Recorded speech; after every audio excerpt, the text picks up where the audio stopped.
Many practice owners seem to resist wanting to create new ways to talk about their practice. In other words, content. But why is that? Well, my guest today creates new content for businesses for a living. He's been doing it for a long time. He's very good at it. And he's going to give us a case for new content in your marketing. I'm Carl White, principal at Mark Advisory Group, which is a healthcare marketing agency, and I'm also the host of Practice Care. The mission for both is the same, and that's to help private practice owners stay private. Not only is that usually what they want, but care is better when the provider owns the practice because that's when they're going to have the most freedom to make the clinical decisions they think are best. It's just not quite the same when somebody else owns the practice. Eventually, their agenda starts to creep in. It's more for the provider to deal with and think about. Let's just keep it simple and keep it private. My guest today is David Telisman. David is founder of David Telisman Communications, a content writing and marketing company that works with businesses across multiple industries to inspire their customers to buy from them. With 26 years of professional writing, marketing, communications, and education experience, David creates content for organizations, allowing them to elevate their brands, grow their business, and stand out in a sea of competition.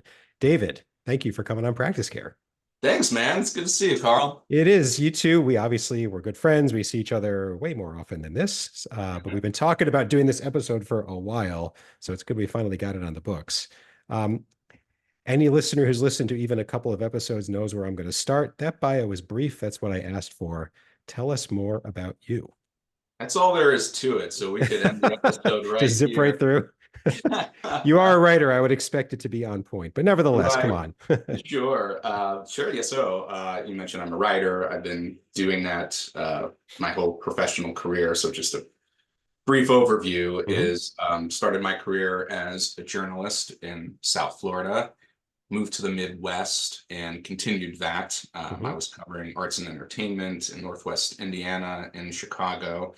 Then pivoted a little bit into education. I taught high school English for 2 years, transitioned into corporate communications, and then around 7 years ago, around the same time you launched your Yeah, business, I like a launched month of mine. each other. I know. We were born at the same time. Yeah, right. Except you kept your hair. Um, Well, yeah, most so of it. I'm coming up on 7 years of my business, David Telisman Communications. And as you mentioned, we write content, high quality original content, and then we market that. We Mhm. market that via social media and email marketing. And we are not industry specific. I come by that organically from Mhm. my experience in corporate America, writing to so many different industry audiences. Mhm. And that's just served me well in how I do business. And you have and have had healthcare clients. Yeah. I have, and you know, and if I were to say there is a niche I've carved out, it is in the mental health care space. You and I Mhm. have talked about Mhm. this. It's mental health awareness and advocacy. It's a personal passion of mine, Mhm. and you know, anytime you could merge a personal passion with a client, that's It's a good appealing. day. And Yeah. so I have some clients in that space. Mhm. Mhm. Perfect. Okay, good. So let's get into this about Sure. yeah, the case for content. So let's just hit it right up front. Why should practice owners want to create new content for their practice? Because they want to demonstrate in so many ways that they care about their audience, you know, Mhm. i.e., their current customers, their prospects, and really anyone in their sphere. And Mhm. any time you can write content that someone reads and they feel smarter as a result, they feel more educated, that that carries a lot of currency. Mhm. And that is going to make them want to continue to engage with you. That's Mhm. going to inspire them to convert in any way. And by conversion, that's anything from business transaction to contacting you to Mhm. subscribing to your newsletter. Mhm. Um, and for the business owner, Mhm. they're staying top of mind, and that's key. Right. Quick story: I was having a beer with a friend recently, and we were workshopping my value proposition, and he told me that content is oxygen for a company because it's absolutely mandatory for the public to know that their company is out there. He Hmm. said written content is a critical form of content. And I think you know this friend because he sounds and looks just like you. I get that once a month, though. All over the world, people tell me I look like someone they know, and it's never, are you sure? It was you. It was me. It was you. I kind of remember that. Yes. And you're good like that. And let me just give you a quick shout out for people listening Oh, to this and for potential guests is that, you are someone, in addition to being really good at what you do, you you always demonstrate that you care because well, of your thank you. insights and you love to help people solve problems. And that was, I needed that night. Ah, I'm But blushing. Thank you. right, right. And Yeah. so and it's something that, what you told me wasn't something that I didn't know, but it was a way I wasn't positioning myself and my value proposition. And Right. so, and I've been using that when I do talk to people or when I am at networking events, that messaging, that content is oxygen Hmm. is that seems to really resonate. But there's something you said that made me think about it also, I think just extending it, which is, if practice owner X, if you believe you need people to know about you, even though they may not be ready to choose you, they just need to know about you and have some kind of favorable opinion about you. The content's a great way to do it. I mean, you just need to keep talking about yourself. And what David's saying is educate us, just help us be smarter about things that we have questions about.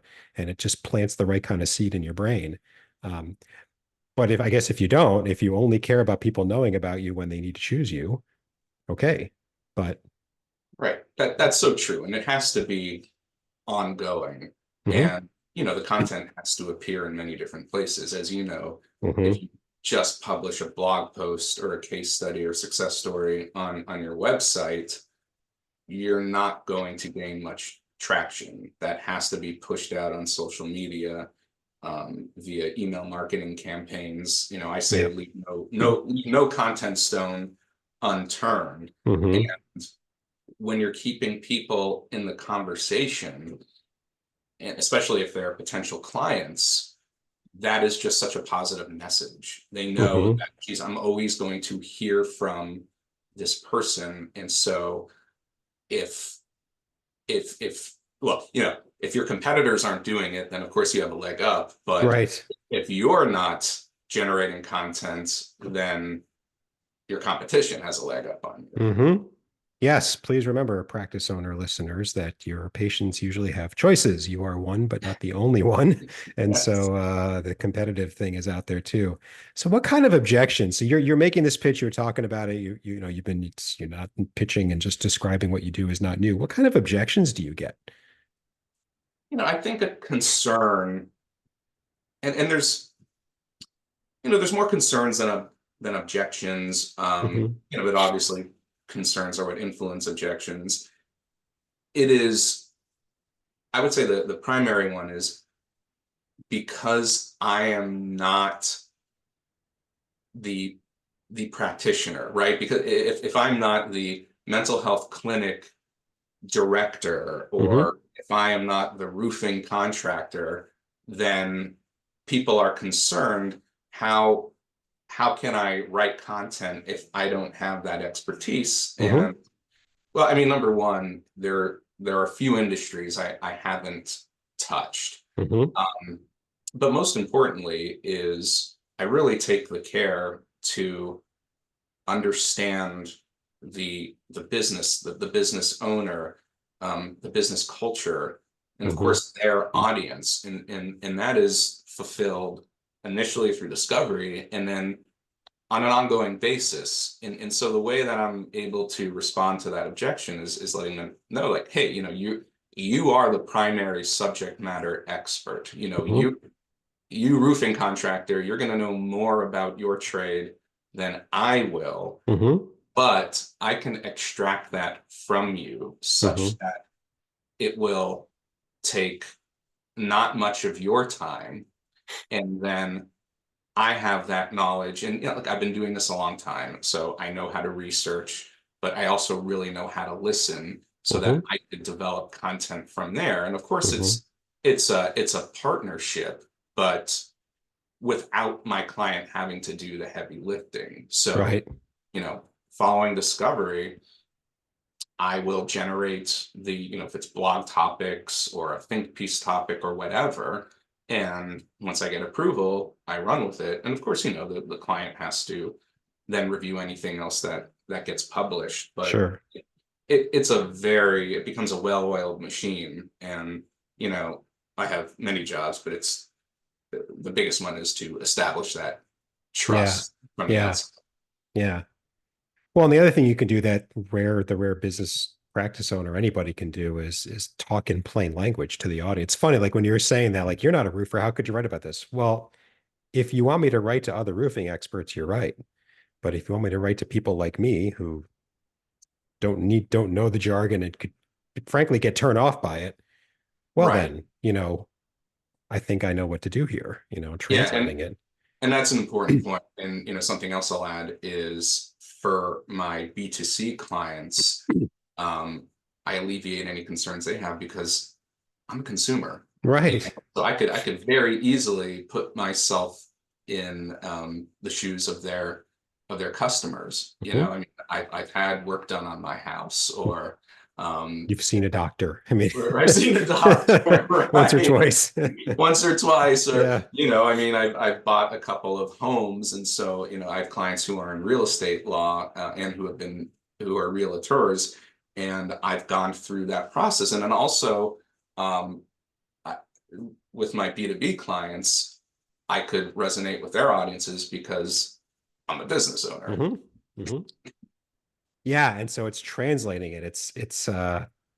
Yeah, it's making it actually understandable. And if it Right. It's like, says, I think what would resonate with me? What would I want to hear? Um, and so, I call it this empathy driven approach, mhm, to really meet the audience where they're at. And uh, always, part of the educating of them mhm, is speaking to pain, right? It's mhm. in, in presenting solutions to problems. Yeah. Yeah.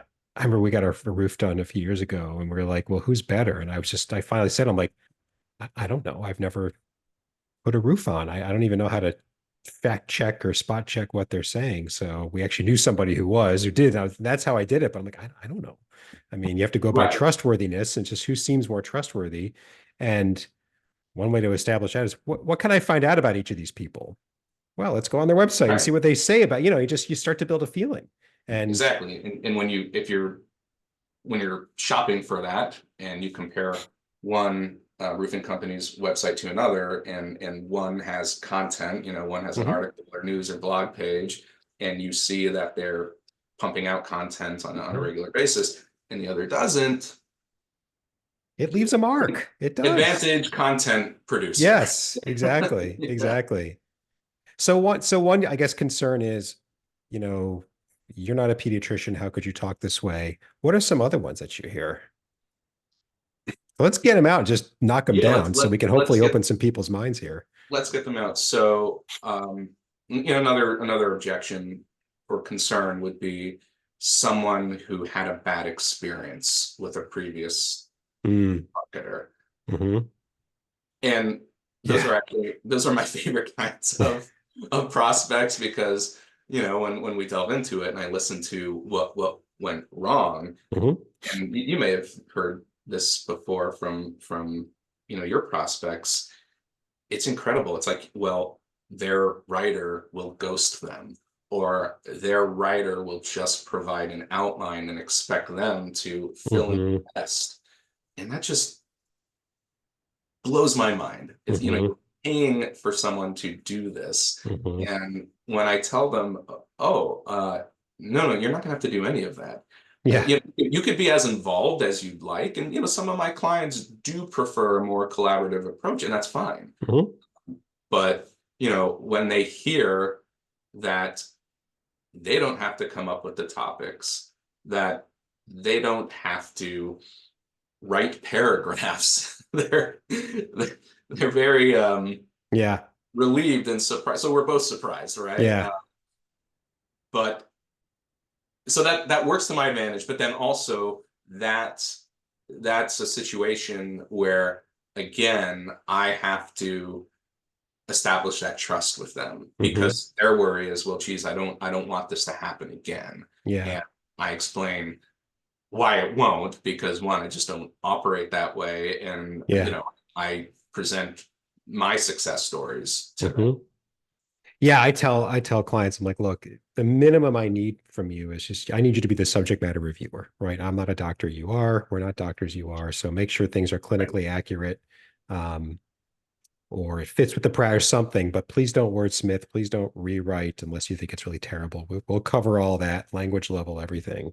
But yeah, um, here's one I see. I have a hard time dislodging from this. So there are some uh, pretty big, like I'll call them healthcare medical marketing companies, dental marketing companies. You can find one. And what they'll do is, they got a bunch of clients and then they'll put, say, blogs as part of their package. But every general dentist gets the same blog. So you can see the same blog all over the country or all Right. over the area. And I've And seen I that. and I say that, yeah, I say I'm like, you know, put aside everything else. I mean, this isn't the whole point of marketing is to differentiate, and this isn't doing that at all because here's the nine other people within your area, and I don't know. I can't seem to. It doesn't light the fire I wish it would. You know, do you like? What do you say? I mean, No, that's so true. I'm on your couch now, so help me out here. Right. Well, and that's the other thing is, and again, here's where I think we have a leg up on those healthcare, cookie cutter Yeah. marketing companies. I've seen that too, and not just in healthcare. I've seen it in law. I've Yeah. seen it Okay. in other Really? industry, which is you're going to get this personal attention, right? Hmm. Because um, I'm not an agency. I got a small crew, and I am the relationship manager. I am quality control, Hmm. and there I make sure that when I'm talking to a prospect, that they understand my the scope of my experience, uh, Hmm. because I'm coming like it's all I've done is write for a living. 26 years of that, Hmm. and that is a very good selling point, and so that eases people's comfort. Hmm. And yeah, look, another concern is, well, how much can we say about mental health, Oh that my hasn't God. been said before. We're going to run out of topics. And again, I love responding to Yeah. that because you can't. There's No. not a dearth of topics. No. And looking at mental health, I mean, geez, it is what the pandemic, we had this mental health reckoning, and Hmm. people are seeing how important it is, and the conversation is as sophisticated as ever. And you could take one mental health indication, and you could write endless You pieces could. about it, Yeah. especially because uh, things change, Hmm. right? And in healthcare, there are new discoveries happening all the time. I mean, we're still learning about the brain. I Hmm. Hmm. it's, yeah, so it's remarkable. Yeah, and even if something's been talked about a fair amount, doesn't mean it's been talked about the way you would. Or Right. And maybe it's those not, pieces are targeting a different audience in some way, and there's a gap. It's endless. I mean, it could be overwhelming sometimes. Where do I like how do I where do I stop? Because holy cow, we could just if you're curious at all, this is not a problem, in my opinion. no, exactly. And, original content doesn't necessarily mean an original idea.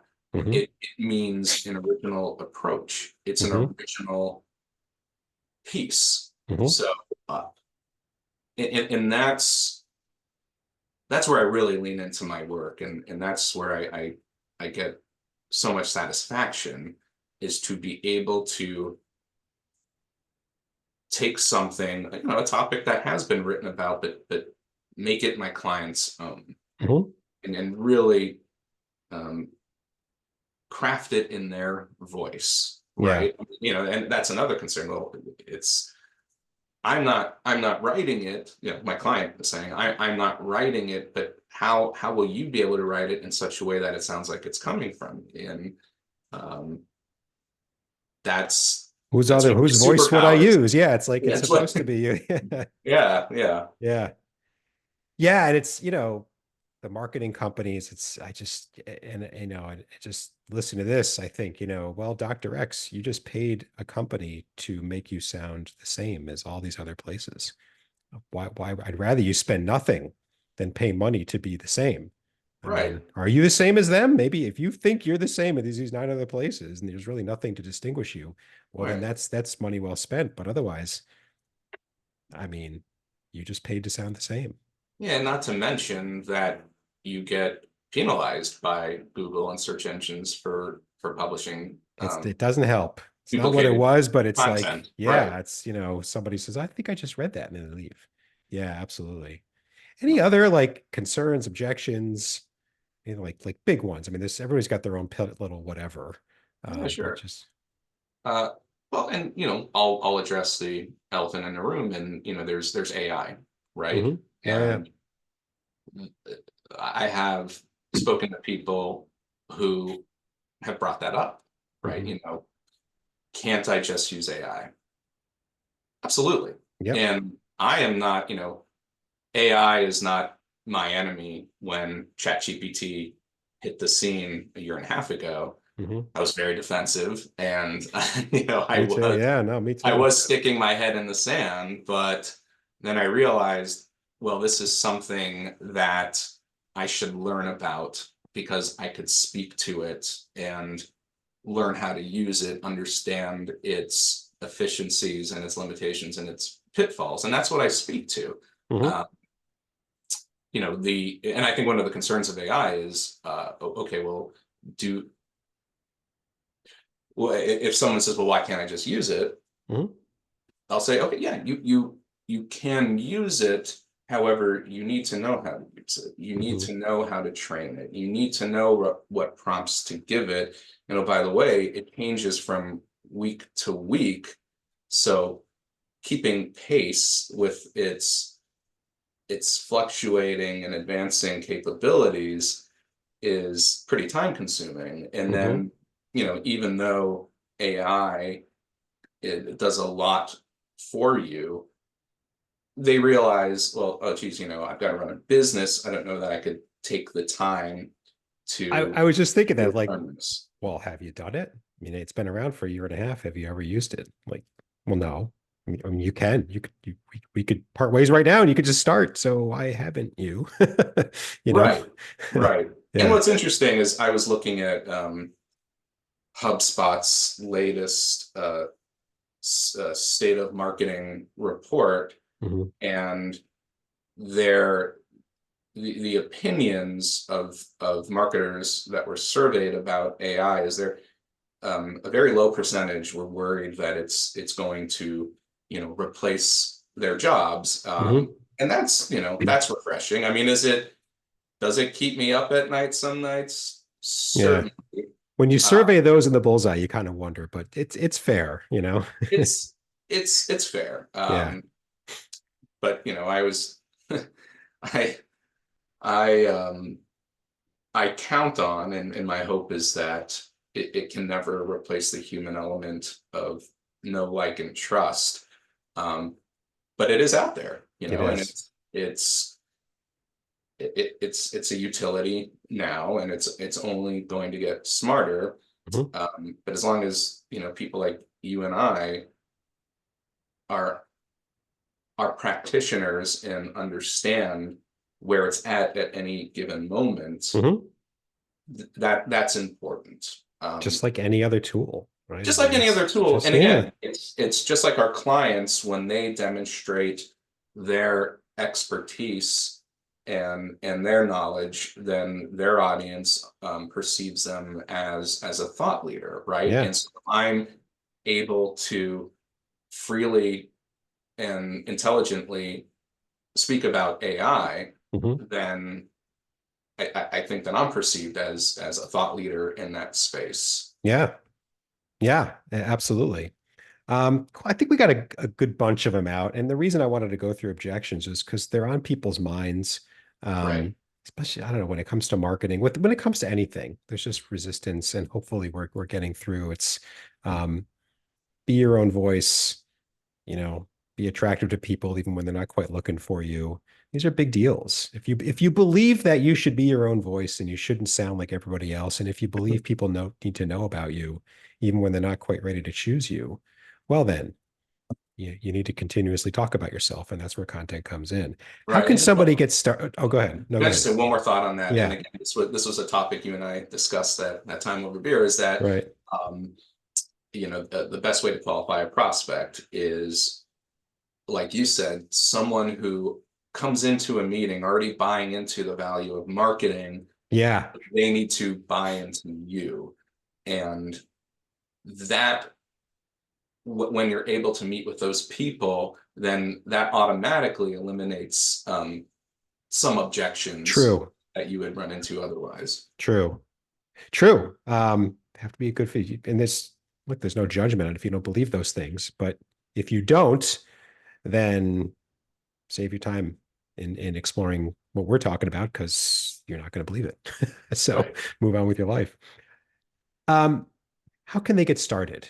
It's like the word content is vast, the word marketing is vast. How can a practice owner get started on this?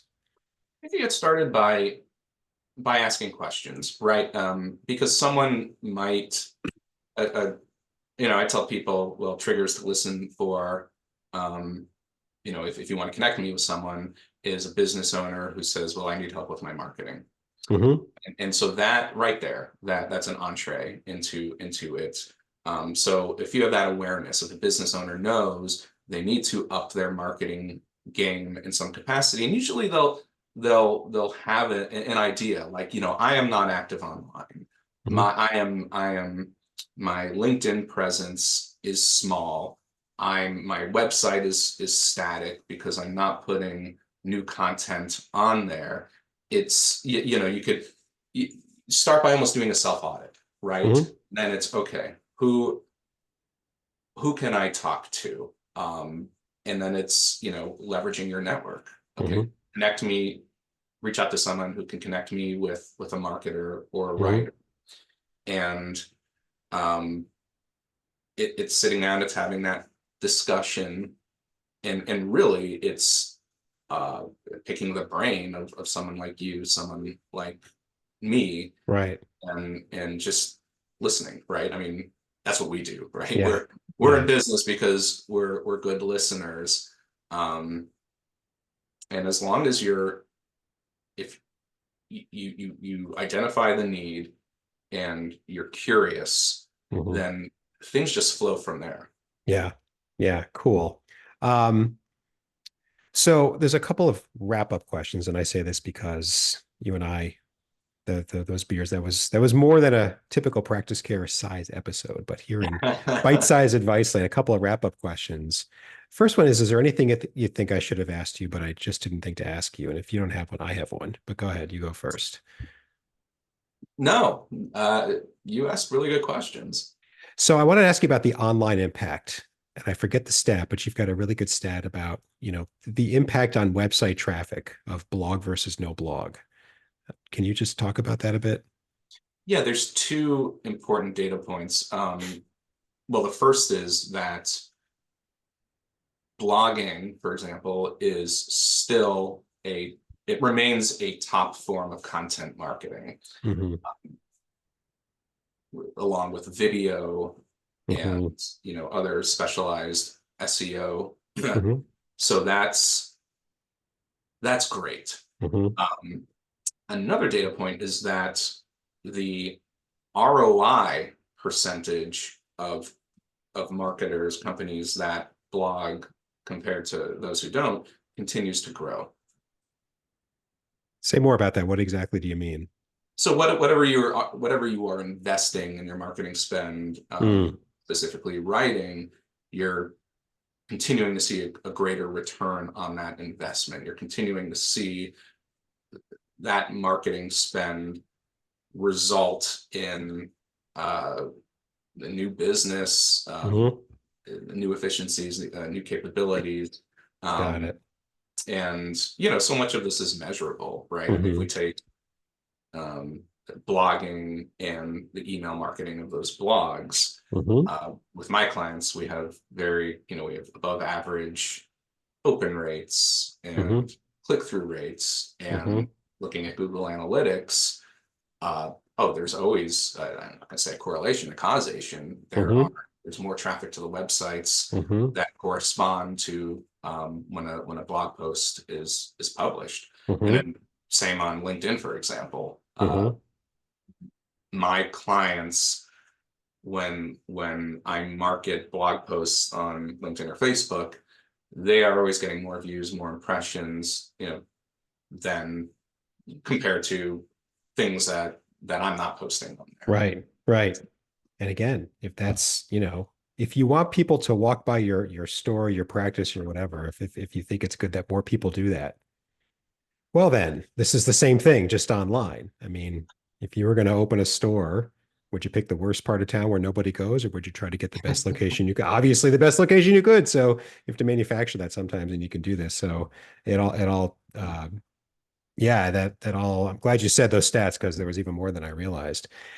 The other wrap up question, I kind of asked it already, but I want to ask it again because we didn't quite hit it. Let's say we've caught, some listeners' attention. They're like, you know what? Yeah, I got to get on this, but they just don't know where to start. Sometimes people get really excited about something new, but they have no idea where to start.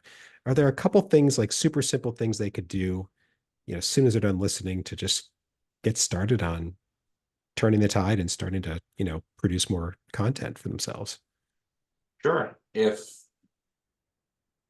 If they want to take the DIY approach, Hmm. which I, I caution against, Right. Because um, why would that change? Yeah. why would that change? Yeah. Then sure, write something, Hmm. or jot ideas down. Hmm. Um, but really, they should, to get started, and if they're serious about it, it is reaching out to a professional. Hmm. It's reaching out to someone like you or me, or I mean, listen, you could also do so much research. Yeah. You could to learn more. You could go to a HubSpot, for example, Hmm. or and Hmm. I'll plug both of us here. Go to our websites, Yeah. and Yeah.